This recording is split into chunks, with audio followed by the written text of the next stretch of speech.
The Sistine Chapel is widely regarded as one of the greatest artistic accomplishments of Western culture. Michelangelo, an artistic genius, painted the ceiling frescoes and the wall mural behind Christianity's most important altar. There's some whores in this house. There's some whores in this house. I said certified. When Cardi B and Megan Thee Stallion released their song WAP, the internet exploded. Feminists said it was empowering. Cardi B fans were just happy that she made a comeback. Even grandmas had something to say about it. I cannot believe where they get. Wow.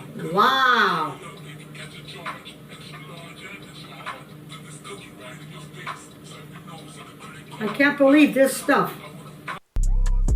Eventually, the song crossed the dashboards of conservatives like Ben Shapiro. A credit card. Hop on top, I want to ride. I do a Kegel while it's inside. Spit in my mouth, look in my eyes. This P word is wet, come take a dive. It continues along these lines. And it gets significantly more vulgar. Like a lot more vulgar. Conservatives claim that WAP is degrading to women and sexualize them unnecessarily. I can understand how the lyrics may seem scandalous, but from a classical art perspective, they aren't that edgy. Let's look at one of the West's greatest authors, Shakespeare. In Shakespeare's play, Much Ado About Nothing, the title of the play is an innuendo. Nothing in Tudor England was slang for vagina because a woman had no thing between her legs. Throughout the play, Shakespeare repeatedly makes jokes about vaginas. Yeah, I know, I thought Shakespeare was boring too. But maybe Shakespeare is too recent to be considered classical Western art. PragerU doesn't seem to think so. In fact, they made a video discussing why he should be studied. But you know what? I'm just gonna go ahead and look at the classic literature of ancient Greece. Herodias was one of the ancient Greek scholars who wrote the Histories, a collection of histories from the world at that time. While the accuracy of his record is debatable, his book is consistently considered an important work in the Western canon. He is even called the father of history because of it. I actually read the entire book, and I would recommend it. While it may not be historically accurate, it's very interesting. One of the many stories tells the tale of King Congeles and his bodyguard Gyges. The king said his wife was like uber hot, like totes a dime piece, and he insisted that the bodyguard check out her nudes. So the bodyguard hid in the closet and watched the king and queen bang. When the queen found out that her nudes had been leaked, she snapped. She told the bodyguard to murder her husband so they could rule together. And so the bodyguard did. This is a pretty scandalous story, right? There are innumerable sexual stories in the Greek and Roman canon, some that I would not feel comfortable putting here.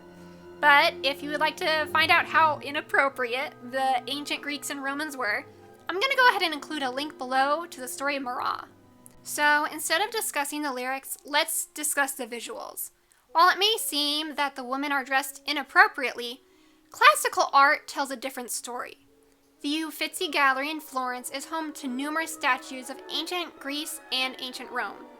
And most of these statues are naked. Some have like a little scrap of cloth hanging by their side, and the statue is like, "Oops, it seems that I have misplaced my toga, senpai." Generally speaking, these statues are in the nude. And while some historians might suggest that these artworks were meant to honor the gods, or at least be a study in anatomy, let's go ahead and take a look at this ancient Greek statue of Aphrodite called Aphrodite Kallipaigos, which, when translated from ancient Greek, literally means Aphrodite of the beautiful buttocks. That's not sexual at all, right? It seems that the ancient Greeks actually loved making sexy goddess statues, because famously, there's an Aphrodite statue in the temple at Knidos that was so sexy. There's a stain on it from when a sailor tried to, do something to it. Even Renaissance paintings are sexy AF. The Garden of Earthly Delights, named one of the most famous paintings of all time, has a multitude of naked people in it. In the Louvre, a famous painting called Gabrielle Dutray and one of her sisters hangs on the wall. Botticelli's The Birth of Venus is well known and considered classic art. However, she's wearing significantly less clothing than Cardi B. Primavera, by Botticelli, has women technically wearing clothes, but their garments are transparent, so I don't think those robes are really doing them any good.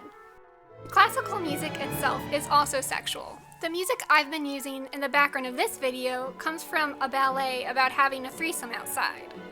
I studied abroad in Rome, and some of my courses included classical art history.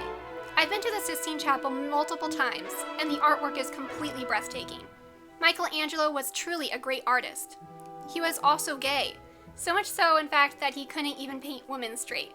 Look at this one. This is basically a man with boobs added on afterwards. Something about Michelangelo, a gay man, painting naked people in the Sistine Chapel just warms my heart, honestly. Like, the Catholic Church has been homophobic for centuries, but there's a ton of gay penises on their most important chapel's walls. Iconic.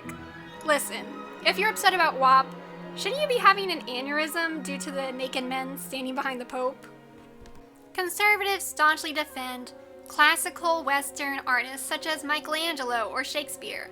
They claim that the Renaissance, ancient Rome, and ancient Greece produced the apex of art.